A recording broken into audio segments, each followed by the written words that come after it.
Welcome back. In South Africa, one of the most senior Christian clerics has criticized the governing African National Congress, suggesting that its time may be coming to an end. Thabo Makgoba, who is the Anglican Archbishop of Cape Town, told the radio discussion program it was time for South Africans to take their destiny into their own hands. He said political groups were failing to help the poor and were just holding on to power for themselves and their supporters. The ANC, which was synonymous with the fight against apartheid, has been accused by many South Africans of mismanagement and corruption. The party is due to elect a new leader to succeed Jacob Zuma next month and to fight an election in 2019. In the meantime, a flyer from South African-based organization circulating on social media is drawing a double take from foreign nationals who are yet to forget the attacks earlier this year in some parts of Gauteng. The group behind the Call Up flyer is called South Africa's First Party, led by one Magoka Leganyani.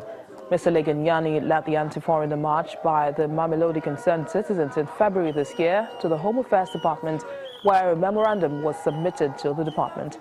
The group says they are worried about illegal immigrant numbers, the issue of unemployment of local citizens, and criminal activities such as prostitution rings and drug trafficking, among others. Why are you giving other people asylum seekers? Is there war in their countries? No. There's no war in Nigeria. No. There's no war in Tanzania. No. There's no war in Zimbabwe. There's no war in Mozambique. There's no war in African countries. We're not able to help the people we're supposed to help. So people, what we're saying is, we want the Department of Home Affairs to stop issuing asylum seeker status to Nigerians, to Zimbabweans, to Pakistanis, to Somalians, and every other person. The citizenship of every foreigner found with drugs in South Africa, involved in sex trafficking, in sex trafficking of women, and involved in human trafficking, they must be deported. Amen. We want them to be deported. Yes. We don't want those kind of behavior in South Africa. It has gone long enough. Yeah. It's time to stop. When will it stop? Because institutions that are supposed to do their work, they are not doing their work. We are becoming slaves in our country. Our South Africa Bureau Chief Betty Dibia joins us now for more about this. Betty, it's good to have you. Now, South Africa has a lot of foreigners, and surely they're contributing to the country's economy. But what's the main issue here? As you heard him say in that speech, Mr. Magoka Leganyani, he's still saying the same thing. It's just that grouping, which was called, that was the speech made in February, that grouping called the Mamelodi Concerned Citizens or so, they've morphed now into what he told me, I spoke with him today, that he's morphed into a political party, and they feel that, fine, you have people foreigners contributing meaningfully to the economy, but there's so many undocumented foreigners. This is a country, remember, dealing with its own socioeconomic problems. So they feel that that is adding to the problems that they have. And they in this case, they're saying we're now a political party. We don't want to do anything. We don't support attacks on people. All we want is to do things legally and democratically. So they want to pass through the legal channels this time. Now, 23 years after the end of apartheid, what does this sort of advert say about South Africa? You know, it's easy to think that the end of apartheid means the end of the problems of a country. If it was that, many of the other countries will be at peace and everything will be hunky-dory. But they're dealing, as I said earlier, with a lot of socioeconomic issues. And it doesn't bode well for the country, hearing things like that. And people will get scared. People will get scared hearing things like that. But this is a country where they have their democratic rights to express themselves, as he told me. And he said there are things that they would want in the country and things they wouldn't want in their country and their people. So they feel that it's just unfortunate that many of the times, we even heard the mayor of Johannesburg saying things to that effect, believing that all the problems in the country are brought to the country by foreign nationals. But that's just the reality of the country. They're dealing with a lot of things, a lot of poverty, a lot of economic disparity between the very rich and the very poor. There is poverty in the country, and those are some of the things they're dealing with. And unfortunately, sometimes you hit out at the wrong people or innocent bystanders.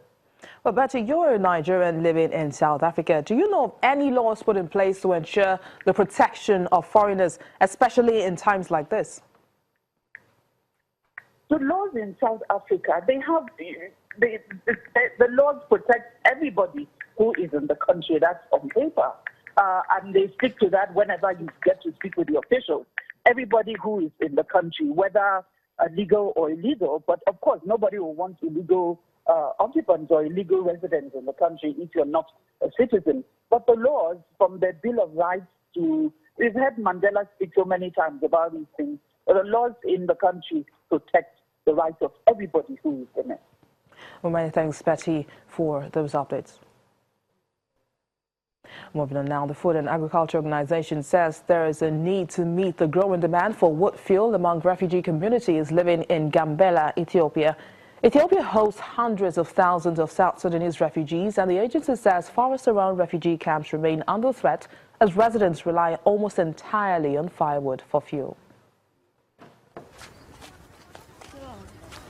Facing civil war, drought and famine, more than 1.5 million South Sudanese have sought refuge across the borders of Ethiopia, Kenya, Uganda and Sudan since the country plunged into conflict in 2013. Several 100,000 people have come here to Gambela in western Ethiopia, leading to a doubling of the region's population in just a few years. Bokole Gang arrived from South Sudan 3 years ago with her 6 children. They now live in one of 7 camps set up in Gambela. Fires used by the refugees for cooking are fueled almost entirely by chopped wood, putting considerable pressure on local forests.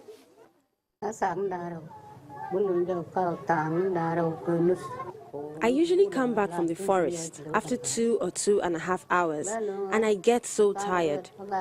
After resting for a short while, I arrange my firewood for home use or for sale, so that I can get a little money for other things or to change the type of food we eat. Burke's family receives food, but in order to cook and boil water, she must venture out of the camp to gather firewood. The depletion of forest risks creating tensions with local communities and disrupting the ecosystem as trees stabilize the climate, regulate water flows, and provide shelter to numerous animal species, and that's according to the FAO. To address some of these issues, the FAO is working with refugees to plant fast-growing trees to supply refugees from camps in Gambela with wood. 1 million trees will be planted this year to fight deforestation around camps. The added value for the refugees and host communities is that such activities also create opportunities for them to generate income.